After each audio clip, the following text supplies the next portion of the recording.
Olá pessoal, sejam muito bem-vindos a mais um mergulho profundo aqui no Entre Linhas e Bytes. Isso aí. Hoje vamos explorar um tema que, à primeira vista, pode parecer controverso: o preconceito.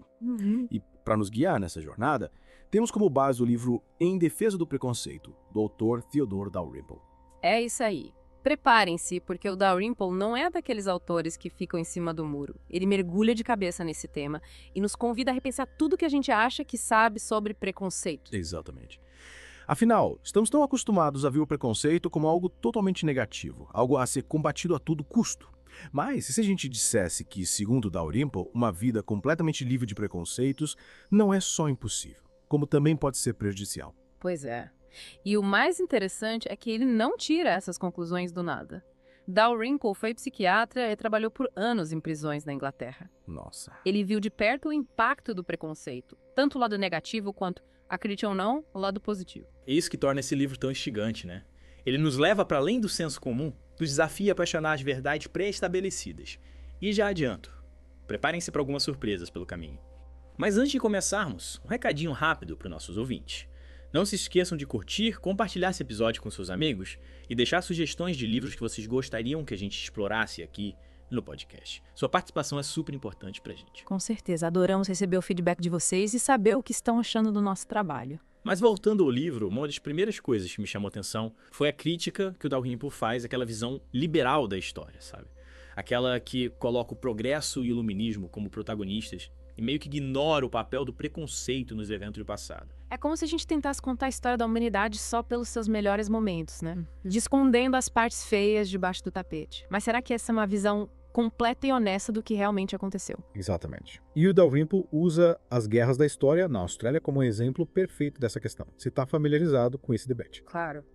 Basicamente, é uma disputa sobre como a história da Austrália deve ser contada.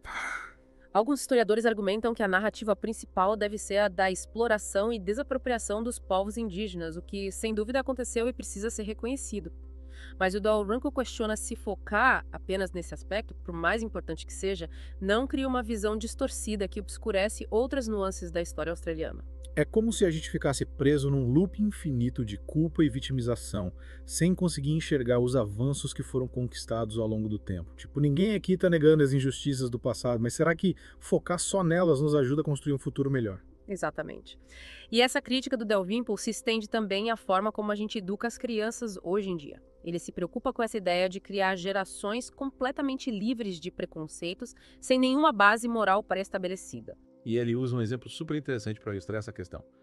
A mudança na forma como nos referimos às crianças, de pupilos para estudantes. Parece uma coisinha boba, mas ele argumenta que essa mudança reflete uma transformação profunda na educação. É verdade. Quando a gente chama alguém de pupilo, a gente reconhece que essa pessoa está sob a tutela de alguém mais experiente, que precisa ser guiada, orientada.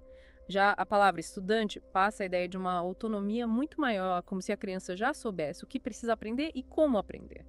E é aí que mora o perigo, né? Se a gente não oferece às crianças uma bússola moral, um conjunto de valores que as ajude a navegar pelas complexidades da vida, elas ficam à deriva, suscetíveis a todo tipo de influência. Sem dúvida. É como se a gente estivesse jogando as crianças no mar aberto sem um bote salva-vidas. Nossa! E aí, qualquer onda pode virar o barco. E Dalrymple pôs um outro exemplo bem cotidiano para ilustrar esse ponto. O declínio do hábito de fazer refeições em família. Essa é clássica. Ele argumenta que, por mais simples que pareça, esse ritual era fundamental para a formação social das crianças. Era ali a mesa que elas aprendiam a se comportar, a interagir com os outros, a lidar com conflitos, a respeitar hierarquias. E ele cita casos de jovens que cresceram sem nunca ter essa experiência básica de convívio familiar, né? Esses jovens muitas vezes acabam tendo dificuldades para se integrar socialmente, para seguir regras básicas de convivência, para lidar com frustrações. É como se eles não tivessem aprendido o beabá da convivência humana. E aí a vida em sociedade se torna um campo minado. E essa falta de referências, de preconceitos bons, como o Dalrymple chama, pode ter consequências bem sérias, né? Tanto para o indivíduo quanto para a sociedade como um todo. Com certeza. E essa discussão nos leva a outro ponto central do livro: o paradoxo do individualismo. Você lembra da análise que o Dalrymple faz das ideias do John Stuart Mill sobre a liberdade individual? Sim, e aí que a gente começa a ver como as coisas se conectam, né? O Dalrymple argumenta que essa busca por uma liberdade absoluta, sem nenhum tipo de restrição social, pode acabar levando a um aumento da interferência do Estado na vida das pessoas. Parece contraditório, né? Mas faz todo sentido quando a gente pensa bem. A expansão dos direitos individuais, sem o reconhecimento de limites e responsabilidades, pode criar uma sociedade em que os conflitos são resolvidos pela força e não pela razão ou pelo diálogo. Tipo, se todo mundo só pensa em si mesmo, sem levar em consideração o impacto das suas ações nos outros, o caos se instala, né? E aí quem entra em cena para colocar ordem na bagunça? O Estado. Exatamente. E aí a gente cai num paradoxo. A busca por uma liberdade individual desenfreada pode acabar levando a um aumento do controle estatal. É de explodir a cabeça. E essa discussão nos leva a outro tema super relevante, a questão da desigualdade. O Dalrymple se debruça sobre o debate contemporâneo em torno da desigualdade de resultados, especialmente na área da saúde. E ele usa o exemplo da mortalidade infantil, né? A diferença nas taxas de mortalidade entre ricos e pobres é, sem dúvida, um problema grave que precisa ser enfrentado. Mas o Dalrymple nos convida a ir além da simples constatação da desigualdade. Ele questiona se todas as disparidades são de fato injustas e exigem intervenção. Ou seja, ele nos provoca a pensar: será que a busca por uma igualdade absoluta de resultados é realmente um objetivo realista ou mesmo desejável? Exato, porque, vamos combinar, as diferenças de resultados podem ter causas diversas e nem sempre são resultado de injustiça social. Às vezes são simplesmente consequências de escolhas individuais, de estilos de vida diferentes, de fatores genéticos. E aí entra aquela questão: até que ponto a gente pode responsabilizar a sociedade pelas escolhas individuais? E até que ponto a gente pode interferir na vida das pessoas em nome da igualdade? É um debate complexo, sem respostas fáceis. Mas o Dalrymple nos ajuda a enxergar as nuances, a questionar os dogmas, a pensar fora da caixa. E já que a gente está falando em questionar dogmas, o Dalrymple também critica aquele ideal da igualdade de oportunidades, né? Aquela ideia de que todo mundo deve ter as mesmas chances de sucesso na vida, independentemente da sua origem, das suas habilidades, das suas escolhas. Pois é. Ele argumenta que, por mais bonito que esse ideal pareça, ele é, em última instância, uma utopia. Afinal, é impossível controlar todas as variáveis que influenciam as chances de sucesso de um indivíduo.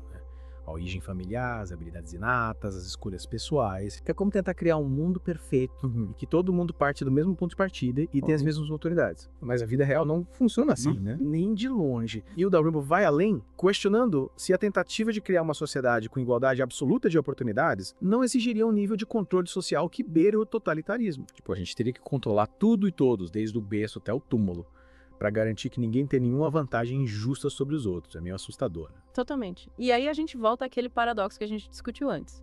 A busca por uma igualdade absoluta pode acabar sufocando a liberdade individual. É um dilema e tanto. E por falar em dilemas, chegamos a um dos pontos centrais do livro: a inevitabilidade do preconceito. O Dalrymple argumenta que, por mais que a gente se esforce, é impossível viver completamente sem preconceitos.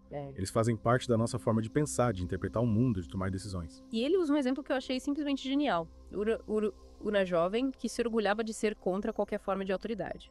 Mas, ao conversar com ela, o Dalrymple percebe que, na prática, a moça também se baseava em preconceitos, em ideias preconcebidas, para tomar decisões e se relacionar com o mundo. Tipo, ela dizia que não acreditava em nada do que os outros falavam, que só confiava na sua própria razão. Mas, ao mesmo tempo, ela seguia uma série de regras, de normas sociais, sem nem se dar conta. Exato. E aí o Dalrymple conclui: todos nós, em algum grau, nos baseamos em preconceitos para viver, para tomar decisões, para construir nossas identidades. E ele nos faz uma pergunta fundamental. Será que essa rejeição completa a qualquer tipo de autoridade não seria, na verdade, uma forma de egoísmo? É uma pergunta que nos leva para um outro nível da discussão, né? A gente costuma associar a rebeldia à contestação da autoridade a uma postura mais altruísta, engajada. Mas e se, na verdade, essa postura for apenas uma forma de colocar a nossa própria razão, o nosso próprio julgamento acima de tudo? Eu sou tão inteligente, tão especial, que não preciso aprender com ninguém, não preciso seguir nenhuma regra. Posso criar meu próprio mundo. Exatamente.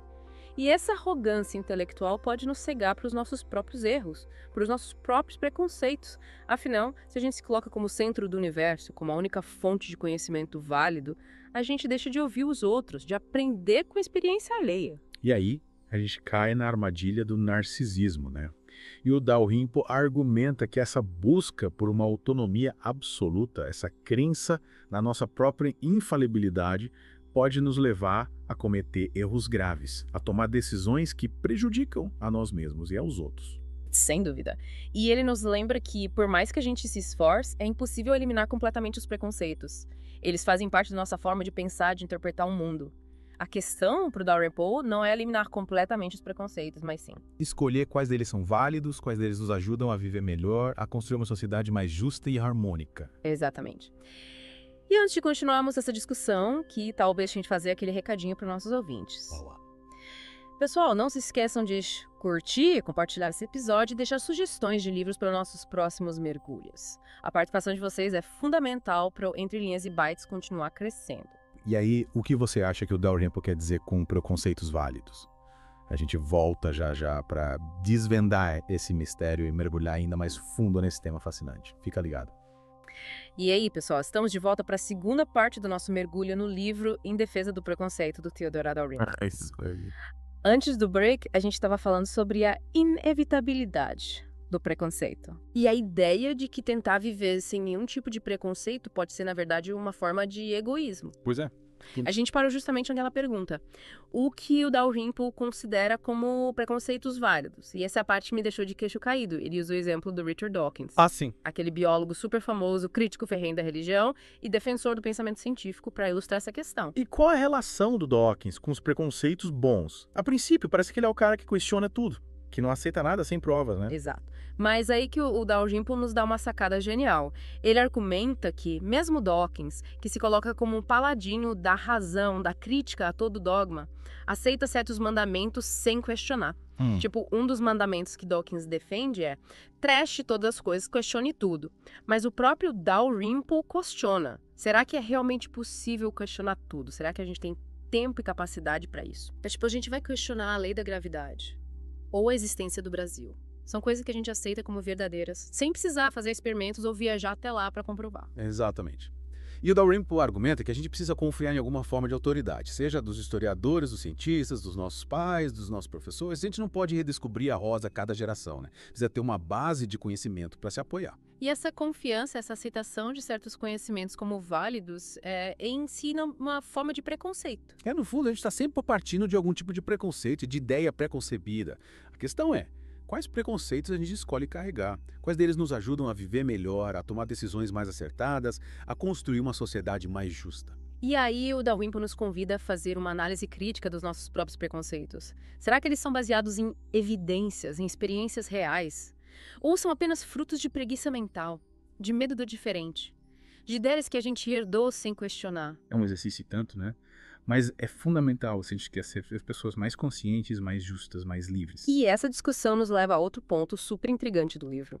A relação entre preconceito e virtude.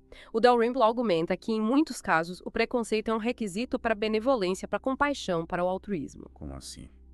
Explica melhor essa pra gente. Parece contraditório, né? A gente costuma associar o preconceito ao ódio, à discriminação, à intolerância. Eu também fiquei de cara quando li isso.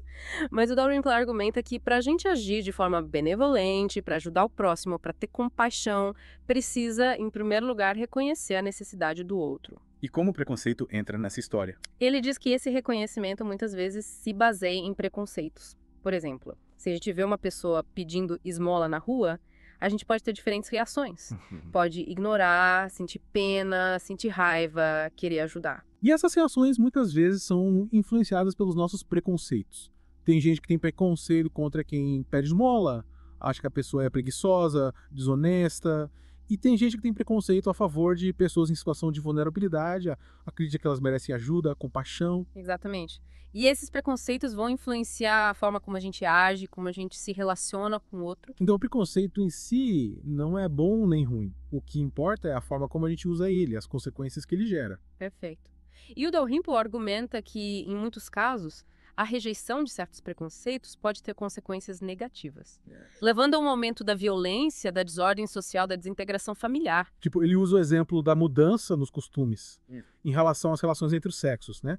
Como a liberalização dos costumes, a quebra de tabus, a busca por uma liberdade sexual descompromissada, acabou levando ao aumento da violência, do ciúme, da instabilidade familiar. É verdade. Ele argumenta que a rejeição do preconceito contra relações extraconjugais, por exemplo, acabou levando a um aumento dos conflitos, das traições, das separações. E esse aumento dos conflitos, por sua vez, pode levar a um aumento da violência.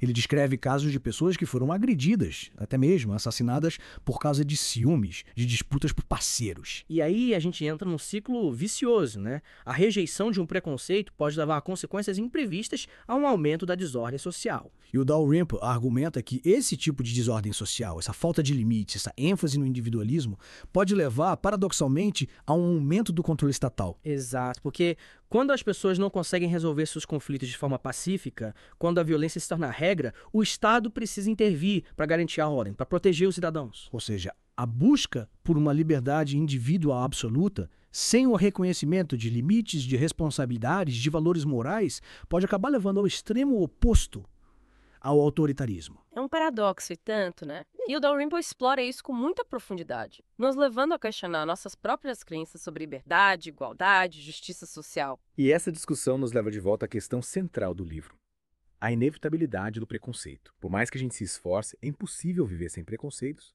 Eles fazem parte da nossa forma de pensar, de interpretar o mundo, de tomar decisões. E a questão para o Dalrymple não é eliminar completamente os preconceitos, mas sim escolher quais deles são válidos, quais deles nos ajudam a viver melhor, a construir uma sociedade mais justa e harmônica. E essa escolha, claro, não é fácil. Exige discernimento, senso crítico, honestidade intelectual. É uma escolha que a gente precisa fazer constantemente a cada nova experiência, a cada novo desafio que a vida nos apresenta. E para te ajudar nessa jornada, que tal a gente fazer mais um recadinho para os nossos ouvintes? Boa ideia. Pessoal, se vocês estão gostando desse mergulho no mundo dos preconceitos, não deixem de curtir e compartilhar esse episódio com seus amigos. E se você tem alguma sugestão de livro que a gente poderia explorar aqui no Entre Linhas e Bytes, manda pra gente. A gente adora ouvir as sugestões de vocês. E a gente volta já para a última parte do nosso mergulho, fiquem ligados. Estamos de volta para a reta final do nosso mergulho no livro Em Defesa do Preconceito, do Theodor Dalrymple. Se você está chegando agora, corre lá no feed para ouvir as partes anteriores e acompanhar essa conversa.